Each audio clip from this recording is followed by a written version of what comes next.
네, 그런가 하면은 이 최순실 국정농단 사건을 이 세상에 알린 사람이었죠. 고영태 씨 역시 구속 기소가 됐는데 어제 이 법정에 출석하는 모습이 공개가 됐어요. 그런데 네. 보시면은 수의가 아니라 이렇게 사복을 입었어요. 네, 파란색 셔츠 네. 차림으로 나타났는데요.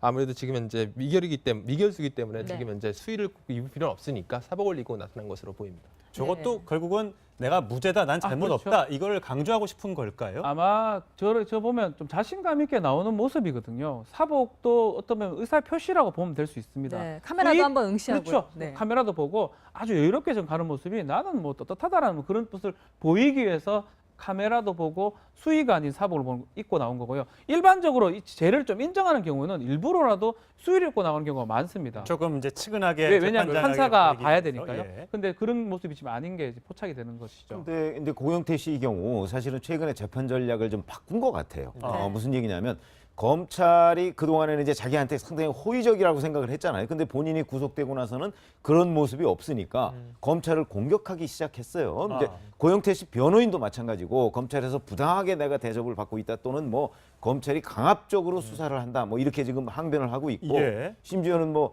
그 자기가 조사받을 때 뭐 검사들이 막 큰 소리를 치고 뭐라고 했다 뭐 이런 것까지도 얘기를 하고 있거든요. 그런 걸 보면 수의를 입다가 갑작스럽게 사복으로 밖에 입었잖아요. 네. 이것도 아까 얘기한 그런 거와 맥락을 같이 해서 아 이제 검찰에서 내가 진술했던 거를 뒤집을 수 있다라는 그런 의미로 저는 재판 전략을 바꾼 것이다 이렇게 네. 사실 뭐 큰 범위 내에서는 최순실 국정농단 사태 마지막 이제 피고인이 돼서 이제 재판을 받고 그런 있는 셈이죠. 거잖아요. 네.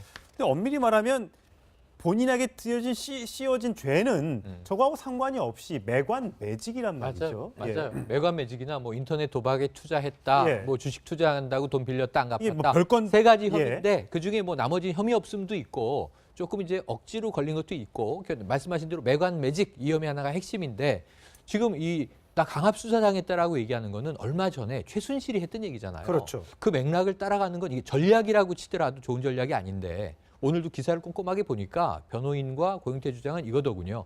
자, CCTV 꺼, 영상 녹화 중단해 하고 검사가 들어와서 변호인이 옆에 같이 앉아 있는데 변호인 보고 뒤로 빠지라고. 그래서 이제 법적 조력을 받는 것을 방해했다라는 거예요. 예. 근데 검찰은 협박이나 위압이 절대 아니었다. 근데 이 변호인이 뒤로 가서 앉으세요 한 거 맞는 것 같고 그 뒷자리라는 게 옆자리에서 뒷자리가 1m 거리 이내기 때문에 그냥 이제 앞 마주보고 이제 신문을 해야 되니까 그렇게 한 것인데 그때 변호인은 강하게 반박을 했기 때문에 아니 겁을 먹었다면 이렇게 강한 반박을 변호인이 어떻게 했겠습니까? 당당하게 변호인은 주장을 했다. 피고인의 권리를 그러니까 이제 피의자의 권리를 그렇게 이야기를 해서 양쪽의 입장이 맞서고 있거든요. 근데 어쨌든 그 영상 기록은 없어요. 예. 영상 녹화를 끈 건 맞는 것 같아요. 거기에 대해서 이제 법정에서 판단될 문제로 보여지네요. 그러니까 저런 경우가 사실 좀 규정이 없습니다. 네, 조사받을 때 변호사가 어디 앉는지 규정이 없어요. 네. 일반적으로는 검사실의 의자 위치에 따라 앉습니다. 왼쪽에 앉으면 앉아있고 뒤에 앉으면 뒤에 앉는데 그래서 이번에 아마 고영태 씨하고 변호인은 검찰하고 조금 대립된 구도를 갖고 싶은 것 같아요. 이게 좀 보도가 되든 아니면 항고라는 준항고 절차를 통해서 법원에 알리고 싶었던 게 아닌가. 그러다 보니까 조사하던 손부장하고 부장검사하고 마찰이 되고 그 부분이 좀 언론에 보도된 것으로 좀 보입니다. 자, 고영태 씨에 대한 재판 이제 시작됐기 때문에 다른 국정농단의 피고인들과는 달리 오래 걸릴 것 같습니다. 네. 지금 벌써 최순실 씨나 정호성 전 비서관은 구속된 지 6개월이 다 돼서 다 되고 거의 끝나가는 상황이죠. 네. 거의 끝나가는 상황. 구형까지도 나왔죠. 그렇죠. 그런데 이제 그 재판부에서 박근혜 전 대통령과 같이 선고를 해야 된다. 공범 관계이니까. 예, 네. 예. 같이 선고를 해야 된다는 것 때문에 아마도 이제 구속 기간 6개월이 지나면 석방될 가능성이 있어요. 예. 석방되고 나중에 박근혜 대통령 재판 이제 거의 끝날 때쯤에 그때 함께 선고할 가능성이 높습니다. 네. 오래 기다려야겠는데요. 너무 진짜 본인 이제 구속도 끝나서 이제 그렇죠. 새 삶을 좀 살고 싶을지도 모르겠는데 그렇죠. 오래 걸릴 것 같아서 마음 심적으로는 어떨지 모르겠습니다만 이미 이제